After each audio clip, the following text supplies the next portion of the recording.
বৃষ্টির সময় ছোট্ট একটি দুরূদ 21 বার পড়ুন, আল্লাহ পাক রব্বুল আলামিন আপনার সকল আশা পূরণ করে নেবেন। বৃষ্টির সময় হচ্ছে বরকতময় সময়। নবীজি সাল্লাল্লাহু আলাইহি ওয়াসাল্লাম এই সময়ের ব্যাপারে বলেছেন, যাদের দোয়া কবুল হয় না, ভালো করে শুনেন, বৃষ্টির সময় দোয়া করলে আল্লাহ পাক রব্বুল আলামিন তার দোয়াগুলো অ্যাকসেপ্ট করে নেন, কবুল করে নেন। তিরমিজি শরীফের ভিতরে হাদিস এসেছে, আর দোয়া মুখুল ইবাদা, দোয়া হচ্ছে ইবাদতের মগজ। আমরা দোয়া করতে চাই না। দোয়া নিয়ে কত ভেজাল আমাদের সমাজে আছে না নাই? দোয়া আমরা করতে চাই, অথচ দোয়া হচ্ছে এমন একটা ইবাদত। আর দোয়া সিলাহুল মুমিন, সিলাহুল মুমিন, সাপ্লিকেশন is the weapon of believers. দোয়াই হচ্ছে মুমিনদের অস্ত্র। সুতরাং আমরা আল্লাহর কাছে দোয়া করব। এই বৃষ্টির সময় দোয়া করলে দোয়া কবুল হয়। নবীজি সাল্লাল্লাহু আলাইহি ওয়াসাল্লাম মাঝে মধ্যে বৃষ্টির ভিতরে ভিজতেন। নবী সাল্লাল্লাহু আলাইহি ওয়াসাল্লামের একটা অন্যতম সুন্নাহ, আমরা এটা ভুলেই গিয়েছি। বিশেষ করে শহরে যারা থাকি, আমাদের বৃষ্টিতে ভিজাই হয় না।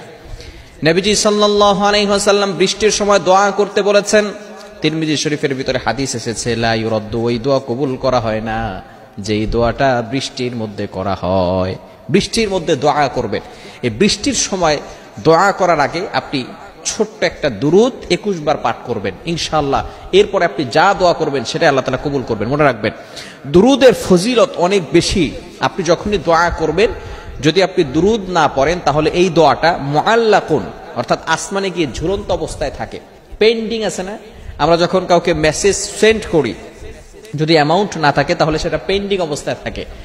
যখনই অ্যামাউন্ট রিচার্জ করা হয়, সাথে সাথে এই পেন্ডিং এর যে মেসেজটা আছে সেটা চলে যায়, সেন্ড হয়ে যায়। ঠিক তদ্রুপ ভাবে আপনি যখন দোয়া করবেন, দুরূদ না পড়বেন নবীর উপরে, তখন এই দোয়াটা আরশে পৌঁছাবেন, আসমানে গিয়ে ঝুলন্ত অবস্থায় থাকবে, মুআল্লাকুন, পেন্ডিং অবস্থায় থাকবে।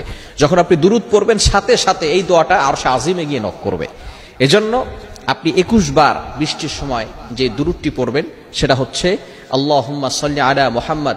আমরা যে দুরূদটি নামাজের ভিতরে পড়ি এটা পড়বেন। যদি এটাও পড়তে না পারেন, তাহলে ছোট্ট দুরূদ সাল্লাল্লাহু আলাইহি ওয়াসাল্লাম, এটাও একটা দুরূদ, এটাও পড়তে পারেন। এই দোয়ার থেকে বিশেষ করে এই দুরূদ যদি আপনি পড়তে পারেন 21 বার পড়ে, এরপরে আপনি আল্লাহর কাছে দোয়া করবেন। যেই দোয়াই করবেন আল্লাহ পাক রব্বুল আলামিন আপনার সেই দোয়াই কবুল করবেন। আমরা মাঝে মধ্যে হতাশ হয়ে যাই, হুজুর দোয়া করছি, দোয়া কবুল হচ্ছে না। দোয়া কবুলেরও কিছু শর্ত রয়েছে। হারাম ভক্ষণ করা যাবে না। ইওর ইনকাম শুড বি হালাল, ইওর ফুড শুড বি হালাল, ইওর ড্রিঙ্ক শুড বি হালাল।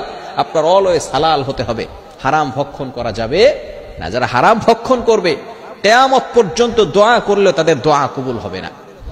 অনেক মানুষ আছে হারাম ভক্ষণ করে এরপরে হজ করতে যায়, হজ কবুল হবে? নামাজ পড়েন, নামাজও কবুল হবে না। এজন্য হারাম আপনাকে ছাড়তে হবে, হারাম ছাড়তে হবে। এরপর আল্লাহ তাআলার কাছে দোয়া করতে হবে, আল্লাহ তাআলার কাছে চাইতে হবে, সঠিকভাবে আল্লাহর কাছে চাইতে হবে। এই জন্য বৃষ্টির সময় আমরা হাত রেখে আল্লাহ পাক রব্বুল আলামিনের কাছে দোয়া করব। বৃষ্টি একটু হাতে লাগবে, এভাবে যদি হাতে বৃষ্টি লাগিয়ে তারপর আল্লাহর কাছে দোয়া করা হয়, আল্লাহ পাক রব্বুল আলামিন সেই দোয়াটা অ্যাকসেপ্ট করবেন, কবুল করবেন।